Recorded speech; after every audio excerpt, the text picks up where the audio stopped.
Alright, we're going to walk through a few examples of using vectors in trig and structural geology, and this is to go along with homework 1. So first off, homework 1 is going to ask you to solve things graphically and analytically. And in case you kind of have a problem telling the difference between the two, when we solve something graphically, we're going to be using a protractor, a ruler, and graph paper. If we solve something analytically, we'll be using a calculator, Pythagorean Theorem, and trig ratios. But that doesn't mean that just because you're solving something analytically that you can't sketch a picture to help. Some terms that are going to come up in the homework are going to be magnitude. That's the length of a vector. It's always positive and it's indicated with absolute value brackets.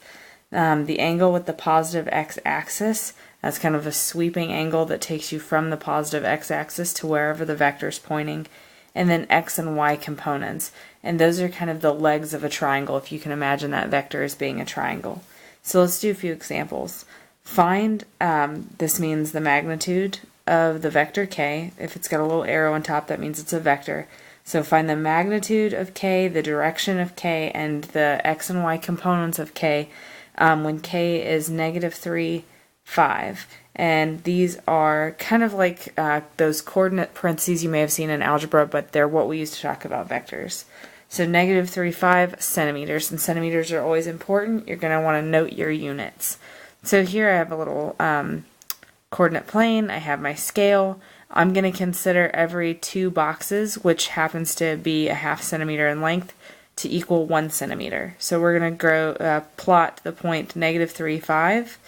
So 1, 2, 3, and 5. 1, 2, 3, 4, 5.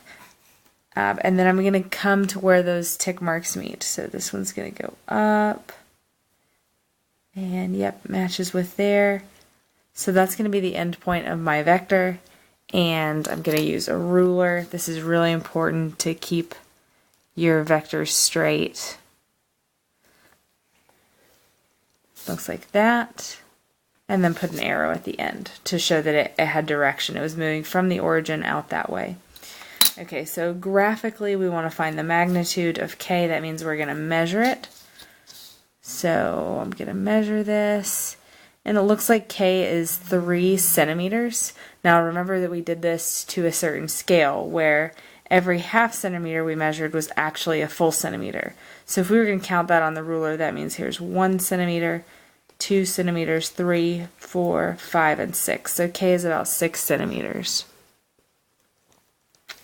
The angle k makes with the positive x-axis, this time we're going to use a protractor, and you just line up the center point of your protractor on the origin. Make sure that your flat part of your protractor lines up with your x-axis, and then use the hand of your protractor or a pencil to measure the sweeping angle. So remember, straight up would be 90, so here's 90, 100, 120, 130, 131, 132.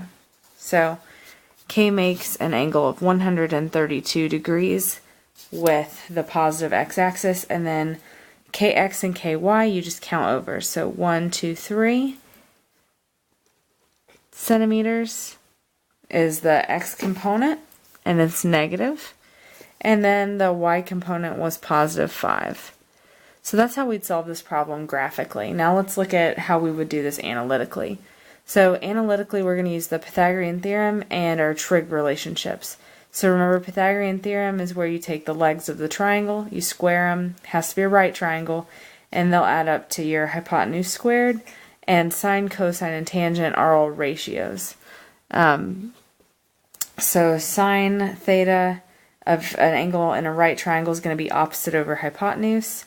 The cosine is always the adjacent over the hypotenuse, and the tangent is opposite over adjacent. So here, let's start by finding the magnitude of k. To do that, we're going to take the legs of it as if it were a triangle and square them. So that's 3 squared plus 5 squared is c squared, whatever that length is. This is 9 and 25. 9 plus 25 is 34. So 34 is c squared. And then we got to take the square root. So square root both sides, and the square root of 34 is 5.83. And remember, we're dealing with centimeters, so we're going to say centimeters, and it's going to be the magnitude of k, because that's what c squared, or c was. So now we want to find the legs of that triangle, and here, because we're given this analytically, we really don't need to go any further on finding the x and y components of k, but definitely finding that sweeping angle is something that we're going to have to use trig for. So if you remember your trig, this is a right angle, so this is 90 degrees, so we don't need to mess with that part. We really just need to know what this angle is to add on to the 90. So we can sketch out a triangle a little bit darker. Okay, and I know that the top part of this triangle, the side opposite our angle, this is opposite, is 3. Excuse me, and we know that the side adjacent to it was 5. So we have opposite, we have adjacent, we can use tangent. So now we will do tangent of whatever that angle is that we want to add to 90 is opposite over adjacent. Okay, now you'll use your calculator to do inverse tangent, or arctan, of 3/5. And when you do that, it should come out to 30.96 degrees. If you get a decimal answer, or if you see the little RAD on the top of your calculator, it means you're dealing in radians. And if you have a TI-83, just make sure that when you go to mode, you have this turned on to degrees instead of radians. So now we have a 30.96, and we're going to add that back to that 90. So theta is 120.96 degrees. So if I were going to go back up here, I would say, did I add that right? 120.96 degrees was what I got analytically. And this is a really good teaching moment. So I see now that these are not the same, obviously. Like there's something went wrong here. So I'm going to go back and remeasure this. I'm going to double check my work. Okay, I've got it in crosshairs. I know that this is 90. So that's 90, 100, 120, 122. I miscounted. Okay. So instead of being 132, that's 122. This is actually a really good example of a time when you solving it both ways, both graphically and analytically, is going to let you know when you've made a mistake.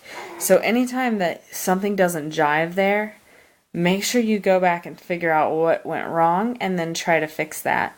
And don't forget about this scale thing. Adjusting to that scale, especially when you're dealing with your graphical answer, can impact whether or not you get the right one. So go ahead, if you want to try this one below here, you're welcome to. I'm not going to include it in this video, but I'll take a picture of the solution and post it with this video. So this problem says, just as an example, some vector A is 6 centimeters. It's 35 degrees from the positive x-axis. Find AX and AY. And again, that'll be posted as a picture of an answer. Thanks. Bye.